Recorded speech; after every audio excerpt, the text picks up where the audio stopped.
half, I had extended a lead to 8, and SC's just done a great job of just step by step, just getting this thing back and taking the lead back. Well, I think USC is still trying to get the ball inside. You saw LaPlante one time. She got the ball in the post, but she decided to face up. You don't use your face-up move on small people. You use it on bigger people. So if she keeps her back to the basket, she will be much more effective than trying to face up and put the ball right in front of Jasmine Dixon. But again, USC doing a nice job of getting the ball inside. Campbell gets her second point of the game and pushes UCLA back in front. UCLA just 8 of 15 from the line, and a couple of those were the front ends of 1 and 1. Bruins have to be better at the free throw line. And SC chewing up a lot of time just trying to get into an offense because of the soft pressure, three-quarter court pressure by the Bruins. Motion offense, Aarika Hughes cut off her run. She stopped at the elbow, and the pass led her in the lane. Morris pulls up, needs a bounce, and got 3 of them. And that is a two-pointer, just a two-pointer, 9 points now for Morris. That's a tough shot. Gilbreth pump faking around Dixon and scores with the left.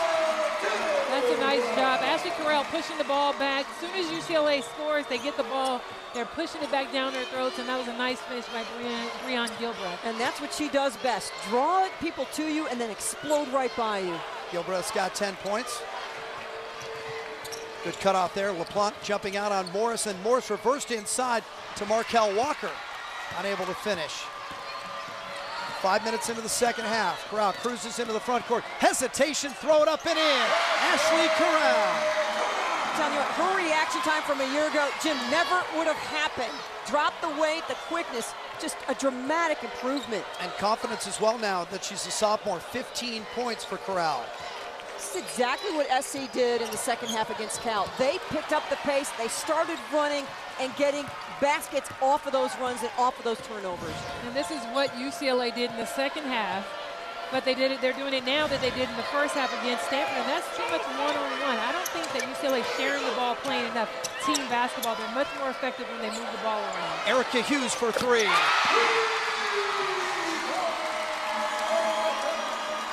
She's had a long time, only played 7 minutes of that first half, so I think you're exactly right, Jim. When she gets the ball, she wants to make something happen. Better pace, though, with that shot.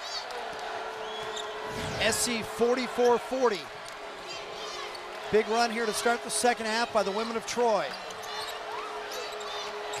Dixon, one-on-one against Hughes, who has 3 fouls.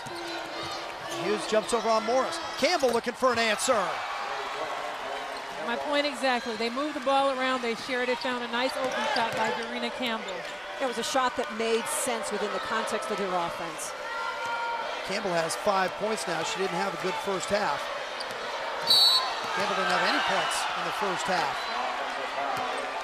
A foul on LaPlante out front. LaPlante trying to set a big screen out front. Gets called for it. 44-43. UCLA led by 1 at the break. The women of Troy lead by 1 with 13:41 to play in the game. UCLA continues to shoot well from the field, but the Bruins also giving the ball away a little too much. Your opportunity to win 2 tickets to the 2010 State Farm Pac-10 Women's Basketball Tournament right here at the Galen Center, March 11th through the 14th. Just go onto the Pac-10 website and click on the entry link. And 2 teams that you will see there, both Arizona State and Cal, started the conference season 0-3. They both have come roaring back. ASU has won 3 straight at Washington State. They defeated the Oregons. And for Cal, they lost their first 3 and they came roaring back, beating Washington State. Both in the national rankings, for especially ASU, for most of this season, and now back in the mix, both playing very well. Yeah, Arizona State was ranked 17th to start the year, and Mary, I remember last week when we were up in Oregon State, and we were looking at the standings, and you said the weekend was most important for Cal and ASU, and they both came through. And no real surprise for me, because Charlie Turner-Thorne, she got back home and she got that young team back to work. You lose Breon January, you lose people like Diamond Simon to injury. It's going to be a little bit of a regroup. But Danielle Orsillo is the real deal. She's now the primetime player for ASU, and she delivered yesterday. 46-44, UCLA back in front. 4 lead changes in the first half alone. Aarika Hughes, the high screen. UCLA went for the trap. Hughes pops out for three. She had 3 fouls in the first half, and she's got 8 points in the second half. Well, you can tell that it's important for this senior who knows what it's like to play against the Bruins and to have that rivalry. She's really stepped up big here in the second half. Well, how much she hit 3 threes coming in Pac-10 play coming into this game? She's already hit 2. UCLA coming back, answering each time.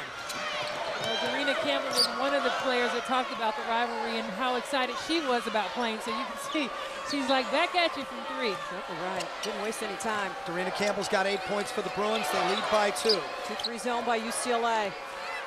This is a tough thing to do when you've got shooters like SC's got. Corral glanced over at the bench, now works the right side, comes all the way through. Gilbreth alone from 16 feet. Pulled out of the air. If she can Monique Alexander.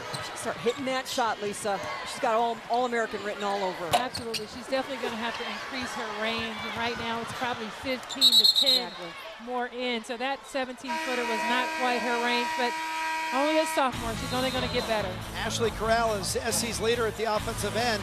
We told you she already leads the Pac-10 in assists. She leads this team in scoring, and she's great from outside. Top 10 all-time at SC in three-pointers. And against Duke, she had 7 three-pointers in 1 game. SC is going to need a lot of Ashley Corral down the stretch. Bruins by 2.